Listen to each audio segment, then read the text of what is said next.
What is going on? Welcome to the second video on this channel. Today, we're going to be going through a very common problem that I typically see, either when I take over a sales team or when there's reps that I've coached and then they've landed onto a new offer. And what that is a feeling of they are basically just contractors. They're going to show up, they're going to perform, but they're never going to be the people that are taking it upon themselves to basically be a CEO of their own role and scale your offer without you having to babysit them. So I'm going to take you through the tangible steps on how I come into a team and how I can start to create and instill that culture and that environment to where they want to just rise to the top naturally. Okay, so let's dive in. We're going to be going into the iPad. Let's get this going. So you don't have a sales team. You essentially have a to-do list with a pulse. And this is a hideous AI generated walking to-do list with a pulse. Okay, so most founders that I speak to, they think that they have a sales team because there are basically people that have sales roles inside of their Slack, right? They've got closer or enrollment advisor as their Slack little bio. They're taking some calls and they're doing their EODs. Right? That doesn't mean you have a sales team. That means you have literally the hygiene standard, right? You would just be firing these people otherwise, okay? So when we start to peel back the layers, what you actually have is just a group of semi-trained contractors that are clocking into your business. They are just reacting to whatever is thrown at them on the day, right? You can just feel that they're not organized. They don't know what's even going on. They're just taking the calls. They're kind of showing up. Every now and then they'll miss a team meeting. Then they'll show up, and it's just so unstructured, okay? And they're basically just surviving off of a handful of scripts that you've provided. Basically, every team that I ever go into is just ripping like a copy and pasted Cole Gordon script, okay? Right? They're maybe surviving off of their instincts a little bit, just human instincts, or they've had some previous experience in sales, right? Or just the occasional input because you're busy, you're doing 101 different things. You're the owner of the business, you're handling the marketing, you're trying to do sales team trainings, but you don't have time for it and you don't even know that much about sales, like yada, yada, yada, yada. So every now and then you'll be like, hey, you know, I think you should have done this instead of this. And they'll be like, oh, okay, it was so great to hear from you. Boom, don't hear back from you for like the next 2 weeks, right? That's not a team. It is a to-do list with a pulse, right? And that is exactly why you are stuck in this in-between state, okay, where we are generating decent revenue, but we always have that deep gut feeling where we're just one bad month, one sales rep quitting, or one dry ad campaign away from it all collapsing. And honestly, most teams that I take over are in this place. All it would take is one bad month for the entire team to lose conviction, lose hope, and just move on. Or one sales rep in particular who is kind of like the North Star of the reps, like the other ones are all like below average, and then this person is really just carrying everything. If that person left, boom, you're fucked, okay? One dry ad campaign, whatever it might be, there's just these things where you just know that it's not stable, okay? Now, when you don't have a system for developing reps into consistent performers, you get this loop, right? Reps will come in. Let's say you hire a new rep. They come in, they're hot, they're hyped up, they're motivated, they're hungry, they get a few wins, right? It always happens, like 3 days in, oh, I just got my first piff, and everyone's popping off in the Slack channel and all of this stuff, right? And then you start to see them dip. Okay, it's so common, okay, because they are on a momentum high right now because it's new and it's fresh and it's exciting, right? But then they see the standard that is within your company and realize that things can kind of get slipped by. They don't have to show up to meetings, or they don't have to do this, or there's not a lot of training, or there's not much culture, and everyone's just kind of fucking doing their own thing. And then as a result, they just lose momentum, okay?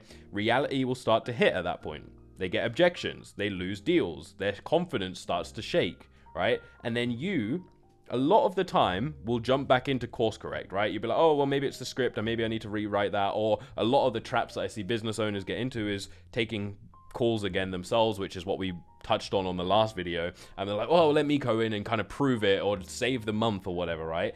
And then you'll do that. This is basically just a band-aid, right? Band-aid solution. You back out again, hoping that it holds. And then you rinse and you repeat, and then the revenue is swinging like a fucking pendulum, all right? So here's how we fix this.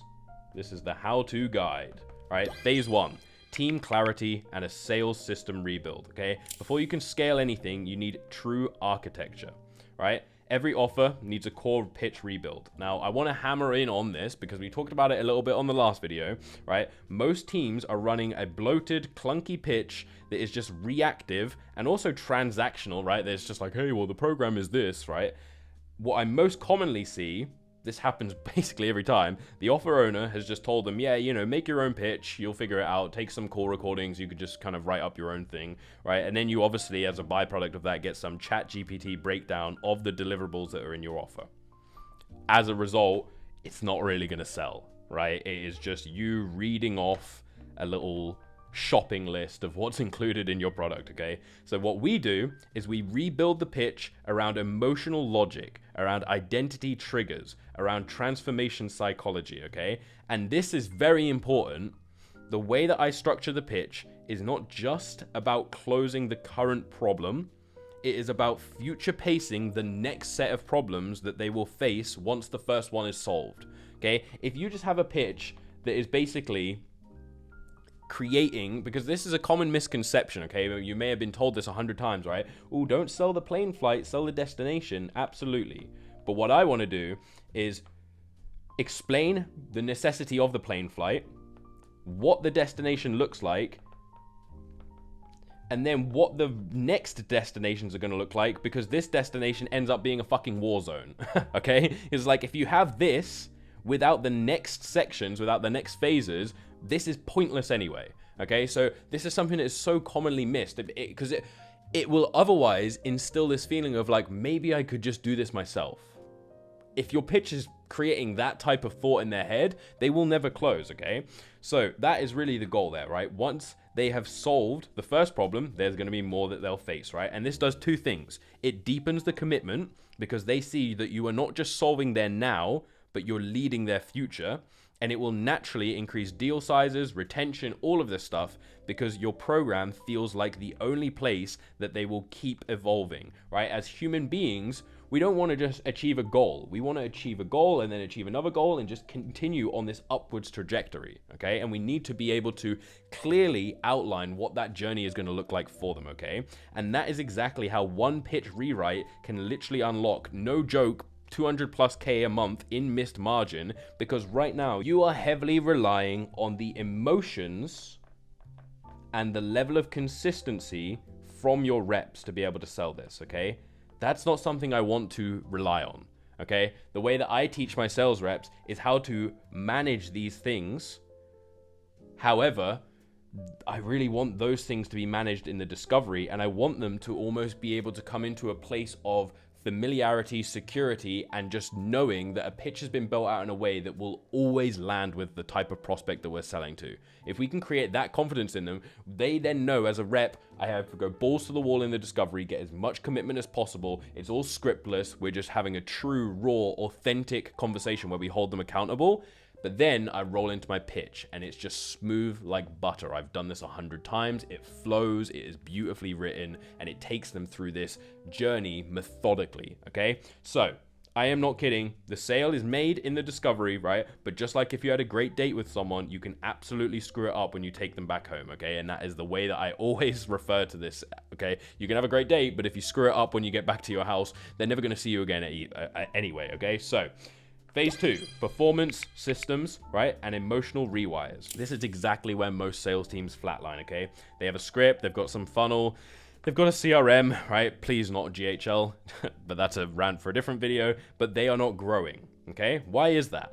Because there is no real performance system, and this is how we're going to fix that, okay? Now, the first thing that I do is weekly sales call reviews, okay? And I am not talking, because this sounds like very standard advice, I'm not talking the surface level shit, okay? I am going surgical precision, right? I'm analyzing their tonality, their facial expressions, their energy shifts, right? That first minute, I hyper analyze the first minute of the call, okay? Because that will be the sticking reference point. That will honestly be if they determine if they're going to trust our brand, that sales rep, and ultimately if they're going to move forward with what we are selling, okay? Is the prospect kind of aware that, this closer seems unorganized, like they're finishing up their notes from the last call, they're not even looking at me, they're like, yeah, so, you know, how's your day been, and this shit, like, or are they confident, are they slow, are they staring into the camera and staring into their soul, right? Are they grounded, are they confident? Because as much as you may believe that the prospect is buying your product, they are buying the closer. Because if you had the world's best product, but then a closer jumped on and just butchered the sale, they will never buy from you ever. And it's literally the closer. People say, like, how can I build trust? It's them. It's that closer. Almost nothing else. You can come in with some pre-built trust, but it can be absolutely ripped away if the closer shows up in the wrong way, okay? So I am hyper analyzing these things. And then from the prospects, I am watching for avoidance patterns, defensive languages, false logic that they have, because these are the cycles that we need to break, because we know this is the exact thing that has been holding the prospect back so far.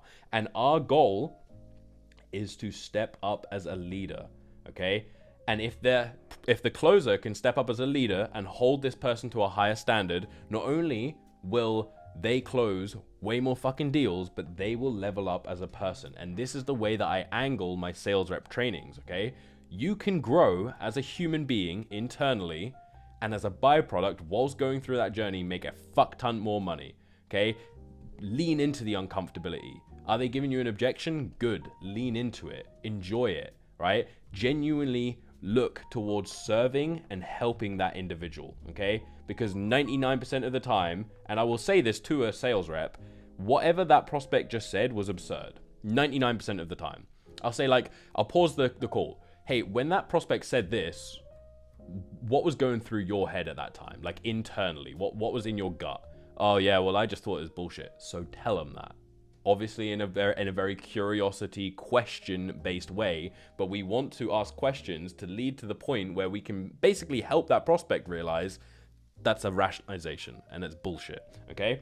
So I then show reps how to break loops in real time, okay? How to call out a prospect's internal conflict so that we can lead them instead of chasing them, right? I don't give some vague feedback like, I think you could have pushed more, right? Which is what a lot of sales managers do, right?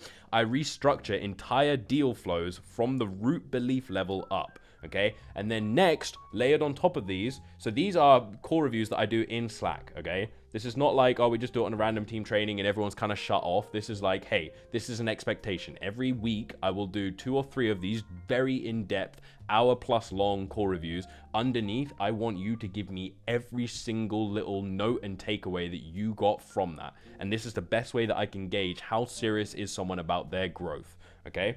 Then, to layer on with this, I do weekly identity trainings, right? I run full rewiring sessions with teams, okay? Because this is very important. The truth is, everyone on your team and everyone in life is looking for that higher version of themselves, okay? They're looking for that key that unlocks fulfillment. And when you can tap into that primal drive, when they can actually feel like they're becoming more by just being here, by just being a part of your team, output will skyrocket. And I have had so many people that have continued working with me even during the lull periods, right? When the ad campaigns fatigue up and all of these concerns where most sales reps would just end up leaving. They've stuck through it because there is still way more growth and value that they are getting even without the sales.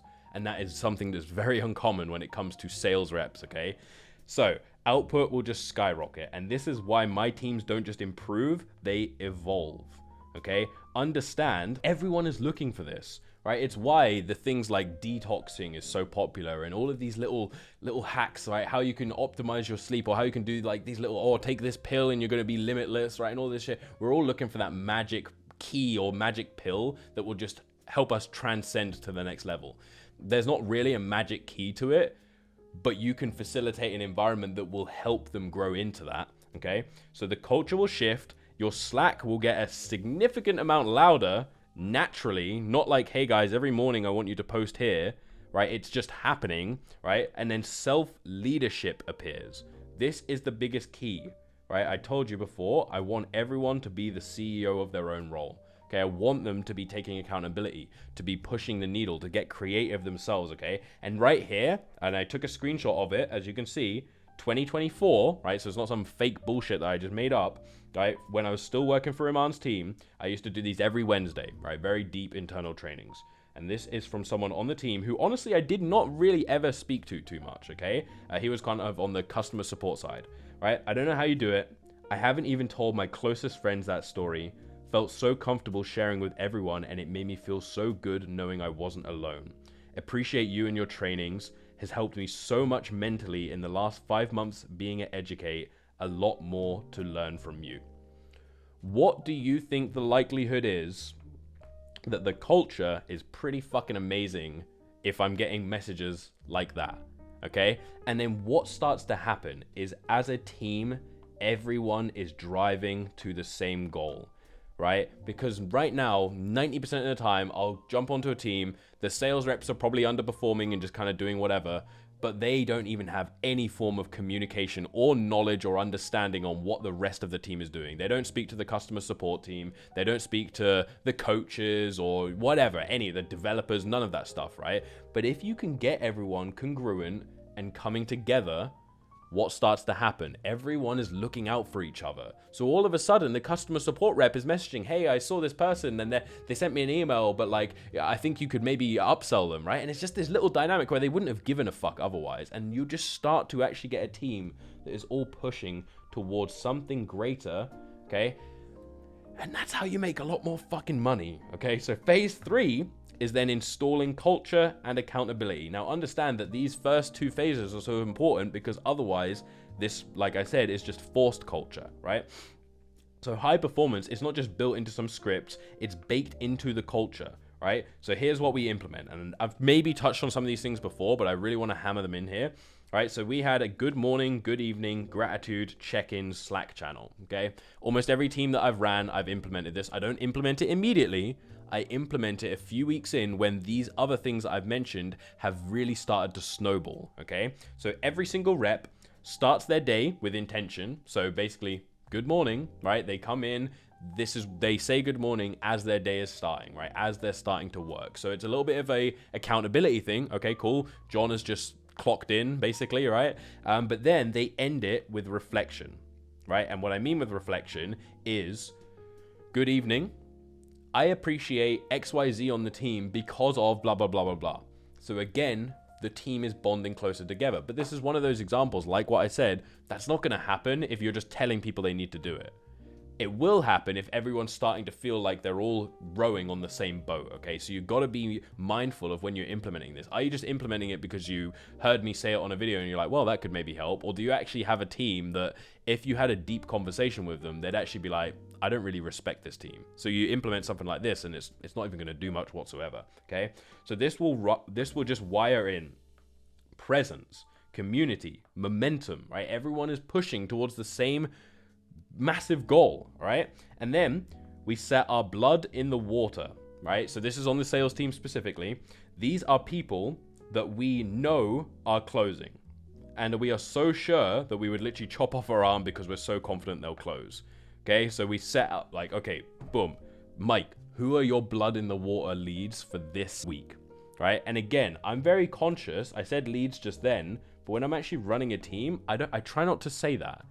Who is on your blood on the water list right now? Give me their names, okay? Because again, how the prospects are viewed by our team will dictate how we treat them and how likely we are to close them and how likely we are to try and really hold that person to a higher standard. If we just view them as like, oh, just some random shitty lead that I spoke to, compared to, hey, yeah, so right now, I am very close to being able to help John, Mike, right, Lewis, Rosanna, whatever, right?